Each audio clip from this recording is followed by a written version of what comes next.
भजनपुरा गांव में श्रीकांत अपनी पत्नी नंदिता के साथ रहा करता था। नंदिता बहुत ही भली औरत थी। वो शिव की परम भक्त थी।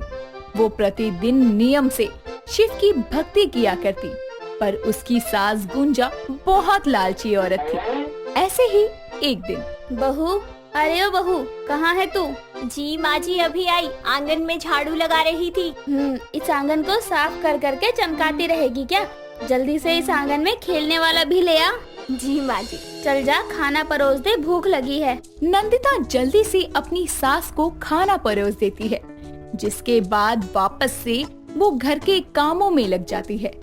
शाम ढलते ही नंदिता अपना सारा काम छोड़कर शिव की आराधना के लिए बैठ जाती है और हाथ जोड़कर बोलती है, हे शिव भगवान, आज तक आपसे जो भी मांगा आपने सब कुछ दिया। अब मेरी कोख भी भर दो, ताकि मेरे घर आंगन में बच्चे की किलकारियाँ गूंज सके। हर हर महादेव। ऐसे ही वक्त बीतता जाता है और एक दिन नंदिता को पता चलता है कि वो माँ बनने वाली है। जैसे ही वो ये बात घर वालों को बताती है, पूरे घर में खुशियों का माहौल छा जाता है। नंदिता की प्रेगनेंसी को 5 महीने हो जाते हैं और गुंजा जबरन उसके पेट में पल रहे बच्चे की सोनोग्राफी करवाती है, जिसमें पता चलता है कि नंदिता की कोख में पल रहा बच्चा एक लड़की है। ये जानकर गुंजा बोलती है, बहू, तू जानती है ना, तेरे पेट में पल रहा बच्चा लड़का नहीं बल्कि लड़की है, और लड़की मुझे नहीं चाहिए। मेरे घर में पहला बच्चा पोता ही आएगा। माँ जी, पहला बच्चा लड़का हो या लड़की क्या फर्क पड़ता है तो हमारा ही खून। बकवास बंद कर, मुझे बस पोता चाहिए, जो बड़ा होकर एक अच्छी अमीर लड़की से शादी करके इस घर में खूब सारा धन लाएगा।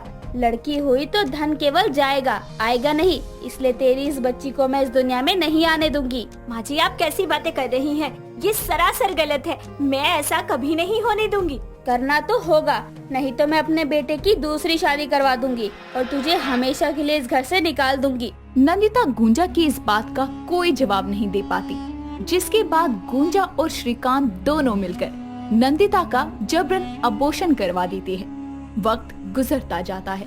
ऐसे ही नंदिता के साथ 3-4 बार होता है। जब भी वो गर्भवती होती तो गुंजा उसके बच्चे की जांच करवाकर अबॉर्शन करा देती। हालातों से मजबूर नंदिता एक दिन शिव मंदिर में बैठी रोते हुए बोलती है, हे भगवान, मुझसे ऐसी क्या गलती हो गई जो तूने मुझे इतनी बड़ी सजा दी।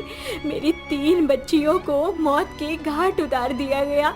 उन मासूमों का क्या दोष था? नहीं भगवान, मैं ये सब नहीं सह सकती। मेरी मदद करो शिव भगवान। ऐसे ही दिन गुजरते जाते हैं और नंदिता को पता चलता है कि वो फिर से माँ बनने वाली है, और इस बार वो अपनी सास से कहती है, माँ जी, मैं जानती हूँ आपके दिल में एक पोता पाने की चाहत है। इस बार मेरी सोनोग्राफी मत करवाइए। अगर मैंने लड़की को जन्म दिया तो आप और श्रीकांत मिलकर बेशक मुझे घर से बाहर निकाल देना। बस मेरे बच्चे को मेरे गर्भ में मत मारिए। ठीक है, जैसी तेरी मर्जी। अगर इस बार भी किसी लड़की को जन्म दिया तो मैं तो वैसे भी तुझे अपनी जिंदगी में नहीं रखूंगा। जा, दिया तुझे एक मौका। जैसे तैसे नंदिता अपनी सोनोग्राफी होने से रोक देती है। साथ ही वो नियम से अपनी शिव भक्ति करती है। पर जब से नंदिता प्रेग्नेंट हुई थी, उसे रोज रात सपने में एक बहुत बड़ा काला नाग नजर आया करता, जो उसे इंसानी आवाज में माँ कहकर पुकारता। ऐसे ही एक दिन शाम को जब नंदिता घर में साफ सफाई कर रही होती है, तभी उसे सोफे पर बैठा हुआ एक काला नाग नजर आता है और वो जोर से चिल्लाती है, सांप, घर में सांप आ गया। श्रीकांत, माँ जी, कहाँ है आप? तभी वो सांप इंसानी आवाज में बोलता है, माँ क्यों डर रही हो? मैं तुम्हारा पुत्र हूँ माँ, अपने पुत्र को पहचानो माँ। मैं तुम्हारी शिव भक्ति का फल हूँ माँ। ये कैसे हो सकता है? ये सच है माँ, मैं तुम्हारा पुत्र हूँ। मुझे गले से लगा लो माँ। इतने दिनों से तुम मुझे गर्भ में रखकर प्रेम कर रही हो, अब जब मैं तुम्हारे सामने हूँ माँ तो तुम मुझसे डर रही हो। माँ, तुम्हारे साथ जो भी बुरा हुआ है ना, मैं उसका बदला लूंगा। आओ माँ, मुझे गले से लगा लो। उस सांप की बातें सुनकर जैसे ही नंदिता उसे गले लगाने के लिए आगे कदम बढ़ाती है, तभी उसकी आंख खुल जाती है और घड़ी में सुबह के 4 बज रहे थे। तभी नंदिता खुद से कहती है, हे भोलेनाथ, ये कैसा सपना है? मुझे कुछ भी समझ नहीं आ रहा। उस सांप का मेरे गर्भ में पल रहे बच्चे से क्या रिश्ता है?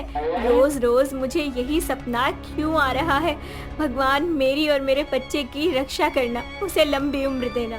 इतना कहकर नंदिता फिर से सो जाती है। दिन गुजरते जाते हैं। जैसे जैसे बच्चे के जन्म के दिन पास आ रहे थे, वैसे वैसे नंदिता को अधिक सांप नजर आने लगे थे और आखिरकार शाम को नंदिता को प्रसव पीड़ा शुरू होती है। श्रीकांत और गुंजा जल्दी से नंदिता को अस्पताल ले जाते हैं और कुछ देर बाद पता चलता है कि नंदिता ने एक लड़के को जन्म दिया है। ये खबर सुनकर श्रीकांत और गुंजा बहुत खुश होते हैं और बोलते हैं, बहुत बहुत बधाई हो मुन्ने की अम्मा। देखो कैसा चांद सा मुख रहा है मेरे लाल का। हाँ बहू, आखिर देर से ही सही तूने मेरे घर को चिराग दे ही दिया। अब तो मैं तुझे सराखों पर बिठा कर रखूंगी। कोटि कोटि धन्यवाद प्रभु, आपने मेरी कोह की लाज रख ली। श्रीकांत और गुंजा नंदिता को डिस्चार्ज करवाकर हॉस्पिटल से घर ले आते हैं। एक सुबह नंदिता मुन्ने को पालने में डालकर घर के काम कर रही होती है। तभी गुंजा मुन्ने को उठाने के लिए पालने की तरफ जाती है, पर उसमें मुन्ने की जगह एक काला नाग कुंडली मार कर बैठा होता है। ये देखकर गुंजा जोरों से चिल्लाती है, सांप सांप, बहू मुन्ने के पालन में सांप, श्रीकांत जल्दी आ। गुंजा की आवाज सुनकर सभी भागे भागे आते हैं और जैसे ही श्रीकांत पालने के अंदर देखता है तो उसमें मुन्ना आराम से सोया था। तभी वो मुन्ने को गोद में लेकर बोलता है, माँ क्या आप भी देखो, पालने में बस मुन्ना है, कोई सांप बाप नहीं है, आपको वहम हुआ है। नहीं नहीं, सच में सांप था। गुंजा इतना बोलती ही है कि तभी श्रीकांत की गोद में सोया मुन्ना एक काले नाग में बदल जाता है। श्रीकांत जल्दी से उसे जमीन पर पटकता है और कहता है, ये सब क्या हो रहा है? ये मुन्ना सांप कैसे बन गया? नंदिता, ये सब क्या हो रहा है? बोलो क्या हो रहा है? इससे पहले कि नंदिता कुछ कहती, वो काला नाग एक अर्धनाग रूप में आकर कहता है, क्या हुआ दादी माँ? पिताजी अपने पुत्र का असली रूप देखकर डर गए? मैं हूँ आपका बेटा, आपका मुन्ना। आओ ना पास, आओ। नहीं नहीं, तू मुन्ना नहीं है, तू तो नाग है। माँ देख क्या रही हो? जल्दी से कोई चाकू या तलवार लाओ, मैं इसकी जान ले लूंगा आज। जान तो आप पहले ही ले चुके हैं मेरी 3 बहनों की। उनकी मौत का बदला लेने आया हूँ मैं यहाँ। आप लोगों ने मेरी माँ को बहुत दुख दिए हैं, पर उसके सभी दुखों का अब अंत होगा। आप दोनों को आपके कर्मों का फल मिलेगा। अरे मुन्ना ना, ऐसा मत कर, हमें बख्श दे बेटा, मत कर ऐसा। हमें हमारी गलती का एहसास हो गया है। हम वादा करते हैं कि हम नंदिता को कोई दुख नहीं देंगे। हाँ बेटा, मैं तेरी माँ को बहुत प्यार करूंगा, उसे कोई तकलीफ नहीं होने दूंगा। मेरे पुत्र, ये अच्छे हैं या बुरे, जैसे भी हैं हमारे अपने हैं। इन्हें माफ कर दो, वापस आ जाओ अपनी माँ के पास, उनकी गोद में आ जाओ। अपनी माँ के कहने पर वो नाग गुंजा और श्रीकांत को माफ कर देता है और वापस से मुन्ना का रूप लेकर नंदिता की गोद में आ जाता है, जिसके बाद श्रीकांत और गुंजा कभी भी नंदिता को दुखी नहीं करते। सैकड़ों वर्षों की तपस्या में विलीन हुई शिविना नागिन शिवलिंग के समक्ष बैठी हुई मंत्र उच्चारण करती हुई बोल रही होती है, ओम नमः शिवाय, ओम नमः शिवाय, ओम नमः शिवाय। शिविना नागिन लगातार मंत्रों का जाप कर रही होती है। तभी अचानक उसके सामने साधु का भेष धारण किए हुए एक व्यक्ति आकर बोलता है, भोलेनाथ तुम्हारी तपस्या से प्रसन्न हुए, मांगो, क्या मांगना चाहती हो तुम? आप कौन है महाराज? मैं भोलेनाथ का आराधक हूँ, जो सैकड़ों वर्ष पूर्व इस शिवलिंग में विलीन हो गया था। मेरी इच्छा आप पूर्ण नहीं कर सकते, उसके लिए तो शिव को खुद प्रकट होना होगा। तुम्हें मेरी शक्तियों का आभास नहीं है, शायद तुम इस बात से अवगत नहीं कि मुझे शिव का वरदान है। उनका स्वरूप मेरे अंदर बसता है और मेरी बोली में भी शिव बसते हैं। मांगो, क्या वरदान मांगना है तुम्हें? इस पूरे ब्रह्मांड की मैं सर्वश्रेष्ठ शक्तिशाली नागिन बनना चाहती हूँ, इतनी शक्तिशाली कि कोई भी इच्छाधारी नाग नागिन मेरा मुकाबला करने का दुस्साहस न कर सके। मैं तुम्हें वरदान देता हूँ, आज से तुम इस जगत की सर्वशक्तिशाली तक्षिका नागिन हो। उस साधु बाबा के इतना कहते ही शिवीना 2 मुंह वाली अर्धनागिन में बदल जाती है। तभी वो बाबा कहते हैं, भयभीत ना हो शिवीना, ये तुम्हारा ही अंश है। तुम एक समय पर 2 स्थानों पर उपस्थित हो सकती हो, पर जब कभी भी तुम गलत राह पर चलोगी तब शिवी तुम्हें सही मार्गदर्शन देगी। याद रहे, एक गलत कदम तुम्हें मुश्किल में डाल सकता है, इसीलिए अपनी इस शक्ति और वरदान का इस्तेमाल सोच समझ कर करना। इतना कहकर बाबा विलुप्त हो जाते हैं और शिवीना कहती है, मैंने गुरुदेव से शक्तियाँ मांगी थी। गुरुदेव ने तो मेरी गर्दन पर एक और बोझ बढ़ा दिया। हर जगह इसे लेकर जाना होगा मुझे, ऐसे तो मैं अपने कार्य को कभी अंजाम ही नहीं दे पाऊंगी। शिवीना, तुम्हारे मस्तिष्क में कोई षड्यंत्र चल रहा है ना? मेरे ही शरीर से जुड़ी हुई हो ना, तो स्वयं खुद ही पता कर लो। इस वक्त नहीं, मुझे भूख लगी है, चलो भोजन करते हैं। मुझे अभी भूख नहीं लगी, प्रतीक्षा करो। किसने कहा था तुम्हें मुझसे चिपकने को? हाँ, जाने कब तक तुम्हें अपने गले से लटकाकर घूमना पड़ेगा मुझे। तुम चिड़ोकली नागिन हो क्या, या फिर तुमने आवश्यकता से ज्यादा धतूरे का सेवन कर लिया है? क्या तात्पर्य है तुम्हारा? तुम जानती नहीं कि मैं एक नागिन हूँ, तक्षिका नागिन। नागिन हो तो क्या हर वक्त जहर ही उगलती रहोगी? शिवीना नागिन का रूखा बर्ताव देखकर शिवी उससे अलग होते हुए बोलती है, कब से तुम्हारी जहरीली जुबान मेरे प्राण सुखा रही है, अब जाकर शांति मिली। तुम्हें भोजन नहीं करना तो मत करो, मैं तो चली। इतना कहते हुए शिवी उस प्राचीन मंदिर से बाहर जाने लगती है और शिवीना नागिन भी उसके पीछे पीछे चलने लगती है। कुछ ही देर में दोनों बाहर आकर अपना अपना भोजन प्रकट करके भोजन करने में जुट जाती हैं। तभी शिवी धीमी आवाज में शिवीना से कहती है, अब और कितना जहर भरोगी अपने अंदर शिवीना? एक बार ये दूध चक्कर तो देखो, क्या पता तुम्हारी जहरीली जुबान थोड़ी मीठी हो जाए। जुबान बंद कर कर चुपचाप अपना दूध पी लो। वो क्या है ना कि मुझे ये दूध वगैरह नहीं भाते, मुझे जहरपूर्ण भोजन पसंद है, समझी तुम? तुम्हारी भांति मुझे फूलवती नागिन नहीं, एक शक्तिशाली नागिन बनना है। शक्ति के लिए भक्ति की जरूरत होती है। कैसी नागिन हो तुम?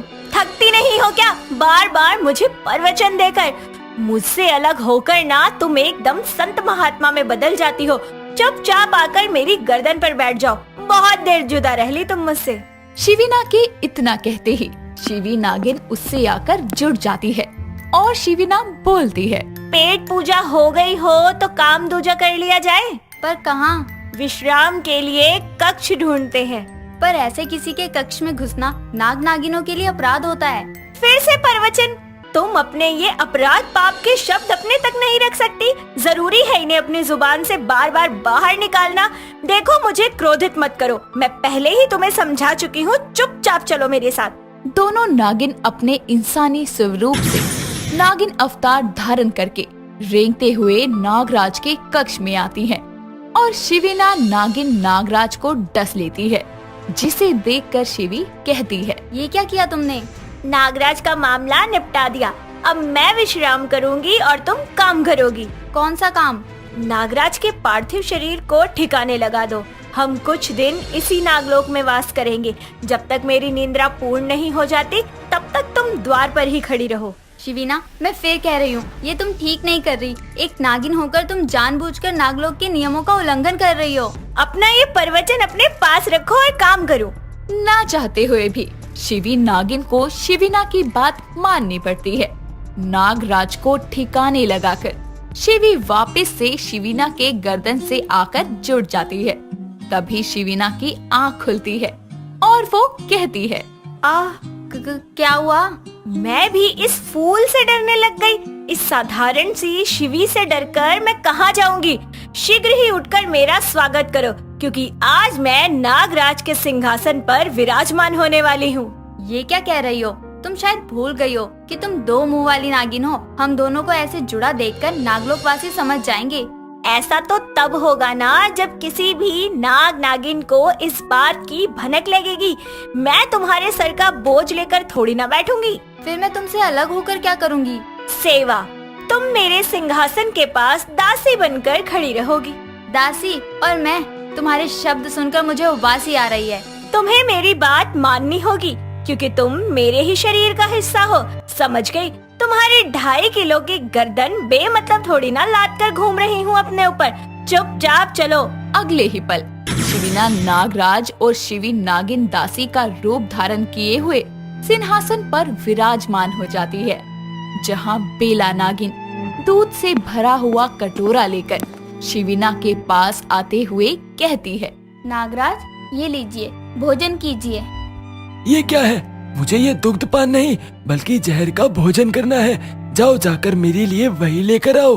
नागराज के मुंह से अपने प्रिय भोजन के लिए इनकार सुनकर सभी नाग नागिन एक दूसरे को देखने लगती है। तभी शिवी धीरे से कहती है, ये क्या मूर्खता दिखा रही हो? इतने स्वादिष्ट भोजन को भला कोई मना करता है क्या? हटा दो इसे मेरे सामने से, मुझे बू आ रही है इसमें से। उसे बू नहीं खुशबू कहते हैं। हमेशा जहर पी पी कर तुम्हारी जुबान नहीं थकती क्या? अपने लिए नहीं तो मेरे लिए ही ले लेती। दोनों को ऐसे गुपचुप तरीके से बातें करता देखकर नागलोक की बेला नागिन को उन पर शक हो जाता है।